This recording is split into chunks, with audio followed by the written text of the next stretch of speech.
Bachupally PS పరిధిలో బుధవారం కలకలం రేపిన సూట్ కేసు మహిళా మృతదేహం కేసును సైబరాబాద్ బాచుపల్లి పోలీసులు ఛేదించారు. సీసీ కెమెరాలు ఆధారంగా 48 గంటల్లోనే నిందితుడిని గుర్తించి అదుపులోకి తీసుకుని రిమాండ్కు తరలించారు. వివాహేతర సంబంధమే హత్యకు కారణమని నిర్ధారించారు.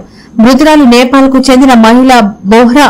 ఆమెకు 2 పిల్లలున్నారు. అదే ప్రాంతానికి చెందిన విజయ్ అనే వ్యక్తి. వీరిద్దరి మధ్య కొంతకాలంగా వివాహేతర సంబంధం కొనసాగుతోంది. విజయ్ మే 23న బోహ్రాను హత్య చేసిన అనంతరం కేపీహెచ్బీ ప్రాంతంలో ట్రావెల్ బ్యాగ్ కొనుగోలు చేసి మృతదేహాన్ని అందులో పెట్టాడు. తర్వాత విజయదుర్గ ఓనర్స్ అసోసియేషన్ కాలనీలోని నిర్మానుష్య ఖాళీ ప్రదేశంలో ఆ బ్యాగ్ ను వదిలి వెళ్లిపోయాడు.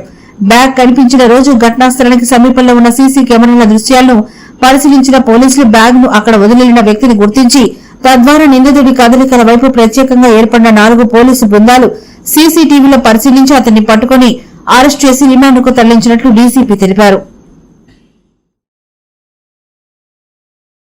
ఆవిడ వెళ్లిపోతా అనడంతో ఇతనికి ఆవేశం వచ్చి ఆవిడ్ని ఒక తాడుతోటి స్ట్రాంగులేషన్ చేసి చంపి తర్వాత మళ్ళీ ఆ బాడీని రూమ్ లోనే ఉంచి ఎట్లా డిస్పోజ్ చేయాలని ఆలోచించుకొని ప్లేస్ చూసుకొని ఒక అబాండెండ్ ప్లేస్ ఒక లార్జ్ సూట్ కేసు కొనుక్కొని వచ్చి ఆ సూట్ కేసులో ఆవిడ్ని ఆ బాడీని పెట్టేసి నైట్ 10:30 టైంలో ఒక్కడే ఆ బాడీని మోసుకుంటూ వచ్చి ముందే చూసుకున్న ప్లేస్ లో విజయదుర్గ కాలనీ అని ఒకటి ఉంది బాచుపల్లి లిమిట్స్ లో.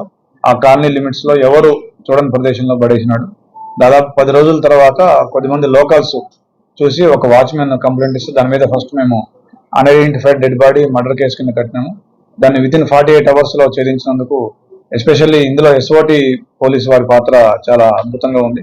వాళ్ళని అప్రిషియేట్ చేస్తా ఉన్నాను. ఈ కేసుని ప్రాపర్ గా మమ్మల్ని గైడ్ చేసినందుకు మా సిపి గారు ప్రాపర్ గా గైడ్ చేసినారు. అదేవిధంగా ఎస్ఓటి డీసీపీ గారు, ఎస్ఓటి అడిషనల్ డీసీపీ గారు, ఎస్ఓటి సిఐ, అదేవిధంగా మా అడిషనల్ డీసీపీ, మా ACP Kukatpally and Bachupally inspector and Bachupally police అందరినీ కూడా అభినందిస్తా ఉన్నాను. Thank you. ఈ నెల 4వ తారీఖున బాచుపల్లి పోలీస్ స్టేషన్ లిమిట్స్ లో ఒక unidentified dead body women body ఉంది. అది సూట్ కేసులో ఒక పెద్ద సూట్ కేసులో ఉంది. అది కూడా ఒక అబాండెండ్ ప్లేస్ లో ఉంది అని చెప్పేసి బాచుపల్లి పోలీస్ కి ఒక సమాచారం వచ్చింది.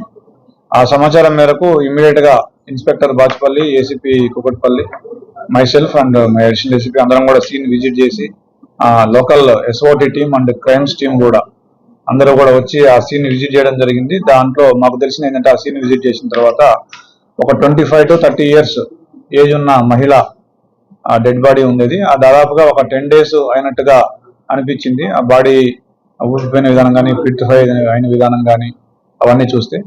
సో దాంతో ఆ కేసుని మా గౌరవ సిపి గారి అవినాష్ మోహంతి గారి ఆదేశాల, సైబరాబాద్ సిపి గారి ఆదేశాల మేరకు ఆ కేసుని ఛాలెంజ్ గా తీసుకున్న పోలీసులు, ఎస్పెషల్లీ ఎస్ఓటి డీసీపీ శ్రీనివాస్ గారు, అదేవిధంగా అడిషనల్ డీసీపీ గారు, వాళ్ళ టీం అందరూ కూడా, అదేవిధంగా లోకల్ పోలీసు కూడా ఈ కేసుని ఛాలెంజ్ గా తీసుకొని దాంట్లో వచ్చిన క్లూస్ ని బట్టి ఇమ్మీడియట్ గా within 48 hours of the case బయటకు వచ్చిన 48 hours లో ఆ కేసుని డిటెక్ట్ చేయడం జరిగింది సాంకేతిక ఆధారాల సహాయంతో.